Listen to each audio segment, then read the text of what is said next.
Pendant des années, Edward Lancaster a dîné seul à une table prévue pour 20 convives. Personne ne s'approchait. Personne n'était invité. Mais tout a changé le jour où une fillette de 5 ans, la fille de la femme de ménage, s'est assise à ses côtés et lui a posé une question à la fois simple et bouleversante. Ce soir-là, le silence a été rompu et le cœur d'un homme millionnaire a commencé à fondre. Mais avant de plonger dans notre histoire, dites-nous en commentaire d'où vous regardez cette vidéo. C'est toujours incroyable de voir jusqu'où nos récits voyagent. La demeure des Lancaster se trouvait au sommet de la colline la plus haute de la ville. C'était une immense bâtisse aux murs blancs, dotée de grandes fenêtres et d'un jardin qui semblait s'étendre à l'infini. Pourtant, malgré cette beauté, quelque chose clochait. On n'y entendait aucun rire, aucune trace d'enfants jouant, comme si la maison était en deuil perpétuel. Edward avait 72 ans et une fortune que peu pouvaient imaginer. Il avait bâti son empire de ses propres mains, en travaillant jour et nuit pendant des décennies. Mais le succès avait eu un prix élevé. Mariage brisé, enfants ne se manifestant que pour demander de l'argent, neveu hypocrite. Edward avait appris à ne faire confiance à personne. Et, avec le temps, il avait cessé d'essayer. Chaque soir, à 20 heures précises, il descendait l'escalier principal, traversait le long couloir et entrait dans la salle à manger. C'était une pièce gigantesque, avec une table en acajou pouvant accueillir 20 personnes. Mais un seul couvert était mis. Une assiette, un verre, des couverts en argent. Edward s'asseyait toujours en bout de table, dos à la fenêtre, et mangeait dans un silence absolu. Personne n'osait l'interrompre. C'était la règle numéro 1 de la maison. Le personnel était réduit et discret. Un majordome quasi muet, une cuisinière qui préparait des plats impeccables mais sans saveur, et une femme de ménage qui venait 3 fois par semaine. Mais cette dernière avait démissionné la semaine précédente. Elle avait dit ne plus supporter cette atmosphère pesante, ce silence assourdissant. C'est alors qu'Anna est arrivée. Elle avait 32 ans, les cheveux châtains attachés en queue de cheval et des yeux fatigués d'avoir trop pleuré. Veuve depuis 2 ans, Anna élevait seule sa fille Rosie, une fillette de 5 ans, aux boucles brunes et au sourire capable d'illuminer n'importe quel endroit. Mais un sourire ne paie pas les factures. Et les factures s'accumulaient. Quand Anna a vu l'annonce pour le poste chez les Lancaster, elle a su que c'était sa dernière chance. Le salaire était bon, meilleur que tout ce qu'elle avait vu jusque-là. Mais un détail l'a inquiétée. Les enfants ne sont pas autorisés sur la propriété. Anna a regardé Rosie, assise sur le tapis du salon, jouant avec une poupée en tissu. Elle n'avait personne à qui la confier. Sa mère était décédée l'année précédente, et tous ses amis travaillaient. Elle n'avait qu'un choix, tenter sa chance ou abandonner. Le jour de l'entretien, Anna a laissé Rosie dans la salle d'attente et est entrée seule dans le bureau d'Edward. Il était assis derrière un grand bureau, feuilletant des papiers sans même la regarder. « Vos papiers sont en règle », a-t-il dit d'une voix grave et monotone. « Vous commencez demain, 6 heures. Voici les règles. Lisez-les attentivement. » Anna a pris la feuille. Elle l'a parcourue rapidement. Arrivée à la dernière ligne, son cœur s'est serré. « Monsieur Lancaster », commença-t-elle d'une voix tremblante, « j'ai une fille. Elle a 5 ans. Je n'ai personne pour la garder. » Edward leva enfin les yeux. Un regard gris, aussi froid que de la pierre. « Je ne tolère pas les enfants dans cette maison. Je sais, monsieur. Mais elle est très sage. Elle ne dérangera personne. Je vous promets que vous ne remarquerez même pas sa présence. Elle peut rester dans la pièce du fond, à lire ou à dessiner. S'il vous plaît, j'ai vraiment besoin de ce travail. » Le silence qui suivit sembla durer une éternité. Edward la fixa de ce regard perçant, comme s'il cherchait à déceler un mensonge. « 1 semaine d'essai, » dit-il finalement. « Si j'entends un bruit venant de l'enfant, si elle se montre, vous partez toutes les 2. Compris ?» Anna acquiesça, les yeux brillants de gratitude. « Oui, monsieur, merci. Vous ne le regretterez pas.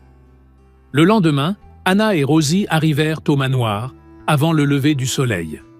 Anna montra à sa fille la petite pièce à l'arrière, un ancien débarras aménagé avec une minuscule fenêtre. « Tu restes ici pendant que maman travaille, d'accord ?» dit-elle en s'accroupissant à la hauteur de la fillette. « J'ai apporté tes livres de coloriage, tes crayons, ta poupée. Il faut que tu restes bien silencieuse. Tu ne dois pas sortir d'ici. C'est très important. » Rosie regarda autour d'elle, puis sa mère. « Pourquoi, maman ?»« Parce que le propriétaire de la maison n'aime pas le bruit. C'est un monsieur qui aime le silence. »« Il est méchant ?» Anna hésita.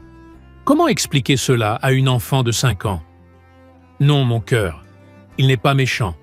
Il est juste très triste. » Rosie pencha la tête, pensive. « Pourquoi il est triste ?»« Je ne sais pas, ma chérie. Mais on doit respecter ça. Tu me promets de rester tranquille ?»« Promis, maman. » Les premiers jours se passèrent sans incident. Anna travaillait en silence, nettoyant chaque pièce à la perfection. Rosie restait dans son petit coin, dessinant et parlant doucement à sa poupée.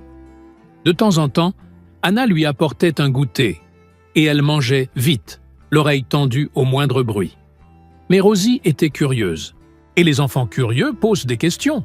« Maman, je peux voir la maison ?»« Non, ma chérie, tu dois rester ici. »« Mais je veux voir le monsieur triste. »« Rosie, non, on en a déjà parlé. Il mange tout seul tous les soirs ?» Anna s'arrêta de nettoyer l'étagère et regarda sa fille. « Comment tu sais ça ?»« J'ai entendu la cuisinière. Elle a dit qu'il s'assoit à une énorme table et qu'il mange tout seul. »« C'est trop triste, maman. » Anna soupira. « Oui, ma puce, c'est triste, mais ce n'est pas notre affaire. » Mais la graine avait été plantée dans le cœur de Rosie. Et quand un enfant décide qu'il doit agir, aucune règle ne peut l'en empêcher. Le soir du 7e jour, quelque chose d'inattendu se produisit. C'était l'anniversaire d'Edward Lancaster. Il fêtait ses 73 ans. Mais comme chaque année, il n'y avait ni fête, ni invité, ni gâteau. Juste un énième dîner solitaire, à la même table immense, dans le même silence étouffant. Rosie entendit le bruit de ses pas dans l'escalier. Elle entendit la porte de la salle à manger se refermer. Et quelque chose se réveilla en elle. Une envie irrésistible de faire quelque chose. Anna nettoyait la bibliothèque à l'étage lorsqu'elle l'entendit. Le bruit d'une chaise qu'on traîne. Elle se figea, glacée. Elle laissa tout tomber et se précipita. Quand elle arriva devant la porte de la salle à manger, elle resta figée par la scène. Rosie avait tiré l'une des grandes chaises et s'y était hissée. Elle était maintenant assise à côté d'Edward Lancaster, les jambes se balançant dans le vide. Edward avait cessé de manger, sa fourchette suspendue dans les airs. Il regardait la petite fille avec une expression indéchiffrable. Surprise? Colère? Incompréhension? « Rosie, » murmura Anna, affolée, « viens ici tout de suite. » Mais avant qu'elle ne puisse entrer, Rosie parla. Sa voix était douce, calme, sans aucune peur. « Tu es tout seul parce que tu es méchant? Ou parce que tu es puni ?» Le monde sembla s'arrêter. Edward Lancaster, l'homme que tout le monde craignait, le géant froid qui n'autorisait même pas un sourire en sa présence, était complètement figé. Personne n'avait jamais parlé à Edward de cette manière. Personne n'en aurait eu l'audace. Mais Rosie ne le savait pas. Pour elle, il n'était qu'un vieux monsieur triste qui dînait seul tous les soirs. Et dans la logique simple d'une enfant de 5 ans, il n'y avait que 2 raisons pour être seul. Soit on était méchant, soit on avait fait une bêtise et on était puni. Edward posa lentement sa fourchette. Ses grandes mains marquées par le temps tremblaient légèrement. Il ouvrit la bouche pour dire quelque chose, mais aucun mot n'en sortit. Anna vit sa mâchoire se crisper. « Rosie, viens ici tout de suite, » dit Anna, d'une voix ferme mais pleine de crainte. Rosie regarda sa mère, puis à nouveau Edward. « Mais je voulais juste savoir, maman. Il est toujours tout seul. C'est pas juste. »« Petite, » murmura Edward d'une voix rauque et basse, « tu ne devrais pas être ici. »« Je sais, » répondit Rosie avec une sincérité désarmante. « Maman m'a dit que je ne dois pas faire de bruit. Mais aujourd'hui, c'est ton anniversaire. C'est la cuisinière qui l'a dit. Et personne ne devrait être seul le jour de son anniversaire. » Anna sentit les larmes lui monter aux yeux. Elle savait que c'était fini. Son travail était perdu. Elle devrait partir dès ce soir. Elle calculait déjà combien de temps elle pourrait tenir avec le salaire qu'elle avait reçu. Mais alors, Edward fit quelque chose d'inattendu. Il repoussa lentement sa chaise, se leva et se dirigea vers un vaisselier dans un coin de la pièce. Il ouvrit une porte, en sortit une deuxième assiette, des couverts et un verre. Il revint à la table et installa le couvert devant Rosie. « Si tu restes, dit-il, la voix toujours rugueuse mais teintée d'un ton nouveau, alors mange correctement. » Anna n'en croyait pas ses yeux. Edward servit à Rosie une assiette. Pommes de terre rôties, viande, légumes. La petite fille regarda tout cela, les yeux écarquillés. « C'est beaucoup, » s'exclama-t-elle. « Alors mange ce que tu peux. » Edward reprit sa place et recommença à manger. Mais quelque chose avait changé. Il n'était plus aussi rigide. Ses épaules étaient légèrement voûtées. Il mâchait lentement, pensif. Rosie attrapa la fourchette, bien trop grande pour sa main, et se mit à manger. Après quelques minutes de silence, elle parla de nouveau. « Mon papa aussi mangeait tout seul avant de mourir. » Edward cessa de mâcher. Anna, toujours figée près de la porte, sentit son cœur se serrer. Il était malade, poursuivit Rosie d'un ton paisible, comme si elle racontait une histoire. Il restait dans sa chambre. Maman lui apportait à manger, mais il ne voulait pas qu'on reste avec lui. Il disait qu'il ne voulait pas qu'on le voie comme ça. Mais moi, je me glissais en cachette parfois, juste pour lui dire bonne nuit. « Et tu sais ce que j'ai découvert ?» Edward ne répondit pas, mais il ne la quittait pas des yeux. « J'ai découvert qu'il pleurait quand il était seul. Les adultes aussi, ils pleurent. Je ne le savais pas avant. Le silence qui suivit n'était plus celui, vide et oppressant, habituel dans cette maison. Je suis désolé pour ton papa, dit Edward, et pour la première fois, sa voix avait quelque chose de doux. Merci, répondit Rosie. Toi aussi, tu as perdu quelqu'un? Edward resta silencieux un long moment. Anna pouvait voir qu'il luttait intérieurement. Finalement, il répondit « J'ai perdu beaucoup de gens. Certains sont morts. D'autres sont simplement partis. Pourquoi? Parce que je n'ai pas été un bon père. Je n'ai pas été un bon mari. Je n'ai pas été un bon oncle. Je croyais que l'argent suffisait. Mais ce n'était pas le cas. » Rosie pencha la tête, absorbant ses paroles. « Alors, tu es puni ?» Edward laissa échapper un mélange de rire et de soupirs tristes.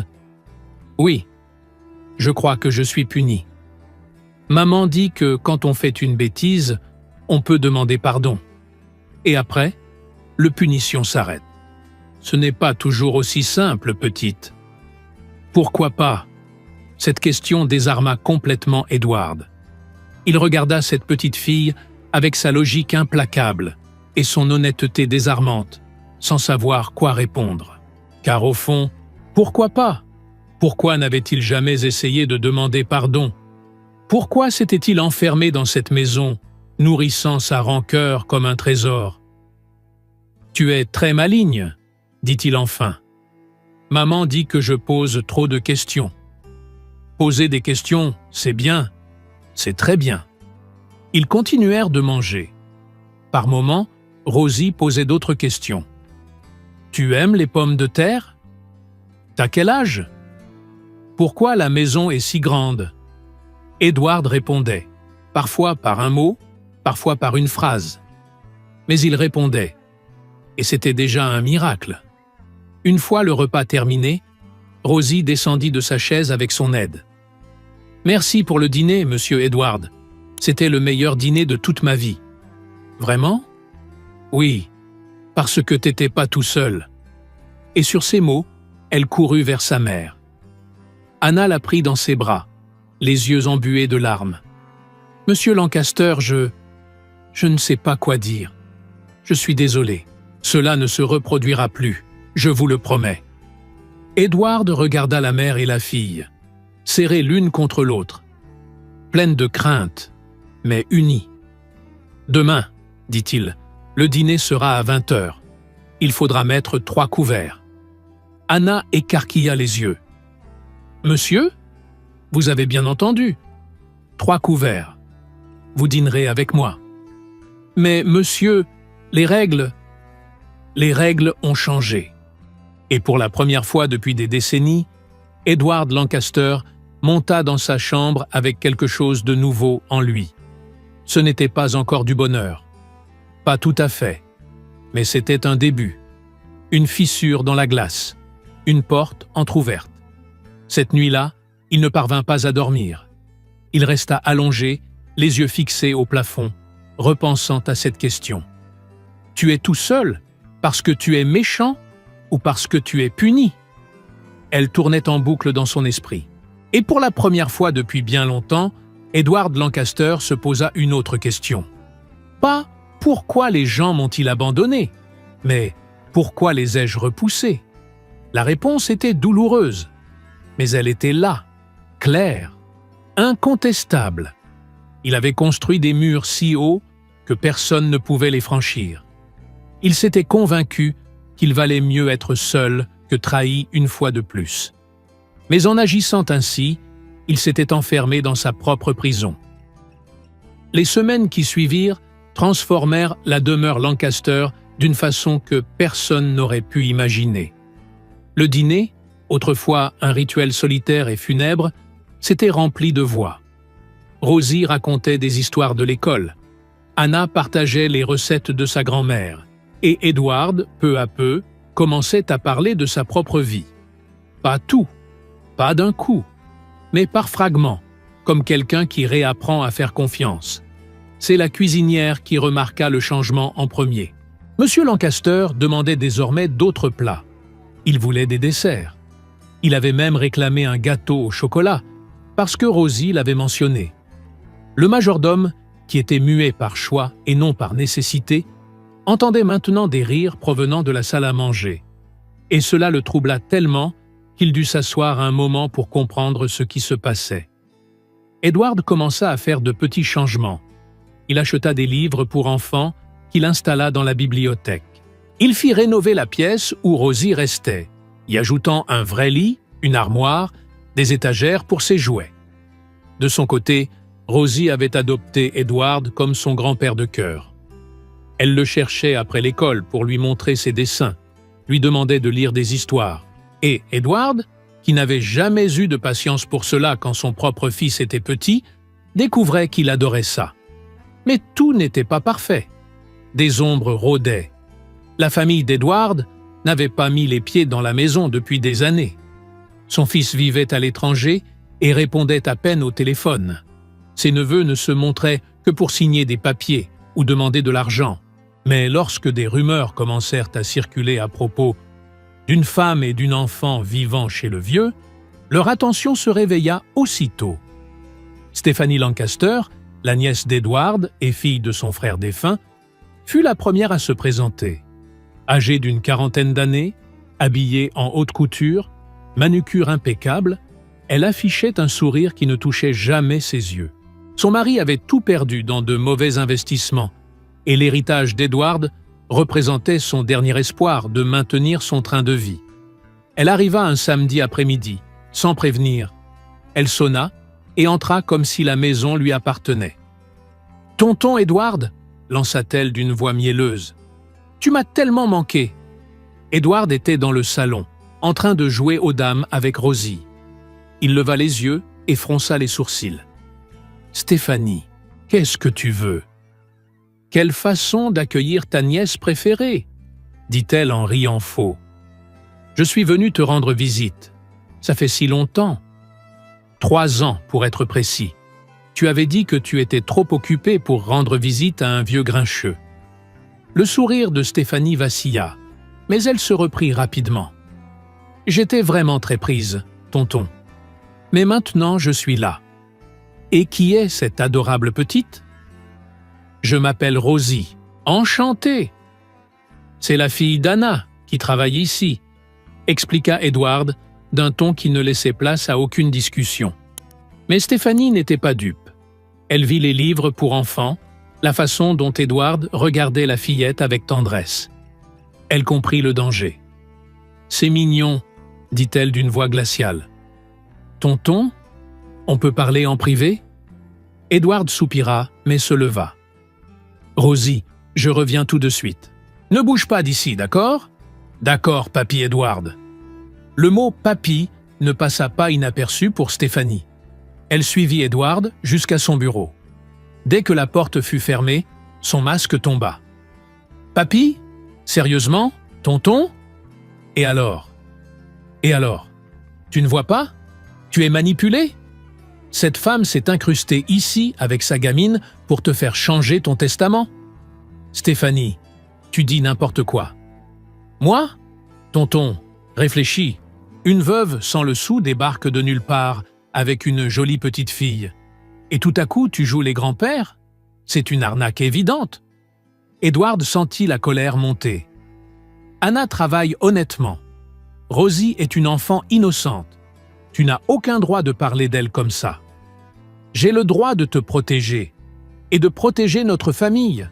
Cet argent nous revient de droit. Ton droit ? Edward fit un pas vers elle, la voix dangereusement calme. Tu viens ici tous les 3 ans, uniquement pour demander quelque chose. Tu ne m'as jamais appelé pour savoir comment j'allais, jamais proposé de passer du temps avec moi. Et maintenant, parce que 2 personnes qui tiennent vraiment à moi vivent ici, tu viens parler d'héritage ? Stéphanie serra sa sacoche. Tonton, je veux juste t'aider. Ces gens vont te manipuler, puis t'abandonner. Sors de chez moi. Quoi ? Tu m'as entendu. Dehors. Maintenant. Stéphanie devint rouge de rage. Tu vas le regretter. Je vais prouver que cette femme est une voleuse. Et quand j'aurai les preuves, tu viendras me supplier de te pardonner. Elle partit en claquant la porte. Edward resta seul dans son bureau, tremblant de colère, mais aussi d'inquiétude, car il connaissait Stéphanie, et il savait de quoi elle était capable. Les jours suivants furent tendus. Stéphanie revint 2 fois, avec des excuses bancales. Elle observait, notait des choses, prenait discrètement des photos. Anna le remarqua et s'inquiéta. « Monsieur Lancaster, peut-être que moi et Rosie devrions partir quelque temps. Je ne veux pas créer de problème. Vous n'irez nulle part. Cette maison est autant la vôtre que la mienne. » Mais la tempête approchait. Un jeudi, Stéphanie se présenta accompagnée d'un avocat et de 2 policiers. Elle affichait un air triomphant. « Tonton Edward, je suis désolé, mais ta domestique est une voleuse. » Anna pâlit. « Qu'est-ce que vous racontez ?» Stéphanie sortit un petit écrin de velours de son sac. À l'intérieur, une broche en diamant ayant appartenu à la mère défunte d'Edward.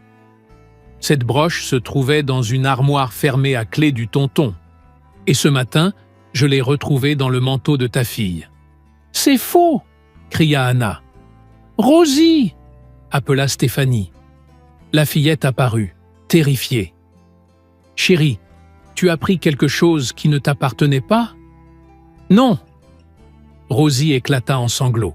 L'un des policiers s'approcha. « Madame, nous devons fouiller vos affaires. » Ce fut un cauchemar. Ils fouillèrent la chambre d'Anna, retournèrent la sacoche de Rosie. Et là, dans une poche intérieure, ils trouvèrent la broche. Anna tomba à genoux, en larmes. « Je n'ai rien volé, je le jure !» Stéphanie sourit. « Évidemment, tu vas dire ça. Tonton, désolé, mais j'ai fait venir la police pour te protéger. Cette femme est dangereuse. » Edward regarda la broche, regarda Anna, puis Rosie qui pleurait, dévastée. Et enfin, il regarda Stéphanie. Vraiment? Et il vit la vérité dans ses yeux. Le triomphe. La cruauté calculée. « Stéphanie, dit-il, d'une voix calme mais tranchante, c'est toi qui as mis cette broche-là. Tonton, comment peux-tu dire ça? Parce que je te connais, et parce que cette broche était dans mon tiroir personnel, un tiroir que seul moi peux ouvrir. Et toi, à qui j'ai donné un double de clé, il y a des années. » Le sourire de Stéphanie vacilla. « Tu as volé cette broche dans ma chambre, » poursuivit Edward, « et tu l'as glissée dans le manteau de cette petite. Tout ça pour les faire partir d'ici et sécuriser ton héritage. »« Tonton, tu es devenu fou !» Edward se tourna vers les policiers. « Messieurs les agents, je ne vais pas porter plainte contre cette femme, » dit-il en désignant Anna, « car elle est innocente. Mais je veux que vous notiez que ma nièce a tenté de monter une fausse accusation, et je veux que tous les membres de ma famille soient informés qu'ils sont désormais interdits d'entrer sur cette propriété. »« Tonton, dehors !» La voix d'Edward résonna dans toute la demeure. « Dehors, et ne reviens jamais, toi et tous les autres parasites. Vous avez eu des décennies pour vous soucier de moi. C'est trop tard maintenant. » Stéphanie quitta la maison furieuse, menaçant de poursuites judiciaires. Mais Edward s'en fichait. Il s'agenouilla devant Rosie et la prit dans ses bras. « Tout va bien, ma petite, tout va bien maintenant. » Les années qui suivirent furent les plus belles de la vie d'Edward Lancaster. Lui qui avait passé des décennies à bâtir des fortunes tout en détruisant ses relations, avait enfin compris ce qui comptait vraiment. Ce n'étaient pas les chiffres sur un relevé bancaire, ni les propriétés ou les actions. C'était le rire d'un enfant, un petit déjeuner partagé, avoir quelqu'un qui vous demande « Comment s'est passée ta journée ?» Anna n'était plus simplement la femme de ménage. Elle était devenue l'intendante de la maison, gérant le personnel et s'occupant d'Edward avec une attention et une dévotion qu'il n'avait jamais connues. Elle était ferme lorsqu'il refusait de prendre ses médicaments, douce quand il se réveillait triste, hanté par le temps perdu. Elle devint la fille qu'il n'avait jamais su aimer quand il en avait eu l'occasion. Rosie grandit dans ce manoir comme si elle y avait toujours appartenu. Edward finança sa scolarité dans les meilleurs établissements. Mais surtout, il fut présent. Il assista au spectacle de fin d'année, lui apprit à jouer aux échecs, écouta ses inquiétudes d'adolescente avec une patience infinie. Quand elle annonça vouloir faire des études de médecine, il en pleura de fierté. « Pourquoi la médecine ?» lui demanda-t-il un soir, lors d'un de ces dîners devenus sacrés. « À cause de mon père, » répondit Rosie, déjà âgée de 18 ans, sur le point d'entrer à l'université. « Je veux aider les gens qui souffrent, et aussi à cause de toi, papy. Tu m'as montré qu'il n'est jamais trop tard pour changer. Si un cœur endurci peut s'adoucir, alors toute maladie peut avoir un remède. » Edward lui prit la main à travers la table. « Tu seras une médecin exceptionnelle. » La maison avait changé du tout au tout. Les portes autrefois verrouillées étaient désormais grandes ouvertes. Les lourds rideaux avaient laissé place à la lumière du soleil. Edward avait embauché plus de personnel, mais cette fois, il les traitait comme des êtres humains. Il leur posait des questions, s'intéressait à leur vie, offrait des congés pour les anniversaires, payait des salaires justes. Il se lança aussi dans des actions sociales. Il créa une fondation pour aider les veuves et les mères célibataires, finança la construction de crèches dans les quartiers défavorisés. Et surtout, il était présent. Ce n'était pas juste son argent, c'était lui, sa présence, son attention. « Monsieur Lancaster, » lui dit un jour l'une des femmes soutenues par la fondation, « vous m'avez sauvé la vie, pas seulement avec votre argent, mais parce que vous m'avez écouté. Personne ne m'avait jamais vraiment écouté. » Ces mots, il ne les oublia jamais. Mais les années finissent toujours par présenter leurs notes. Edward avait presque 90 ans lorsqu'il commença à sentir son corps faiblir. Les médecins furent clairs. Son cœur était fatigué. Il lui restait quelques mois, peut-être un an. Anna voulut consulter les meilleurs spécialistes, envisager des traitements coûteux. Mais Edward refusa. « Non, dit-il d'une voix encore solide. J'ai vécu plus longtemps que je ne le méritais. Et j'ai bien vécu ces dernières années. Je ne passerai pas mes derniers jours dans un hôpital. » Rosie, désormais diplômée en médecine, le soigna personnellement. Elle quitta son poste à l'hôpital pour rester auprès de lui. Edward protesta, mais elle ne céda pas. « Tu étais là pour moi quand j'en avais besoin, » dit-elle. « Maintenant, c'est à mon tour. » Un après-midi d'automne, Edward demanda à organiser un dernier dîner. Pas seulement avec Anna et Rosie, mais avec tous les employés de la maison. Les personnes de la fondation. Tous ceux qui avaient fait partie de sa nouvelle vie.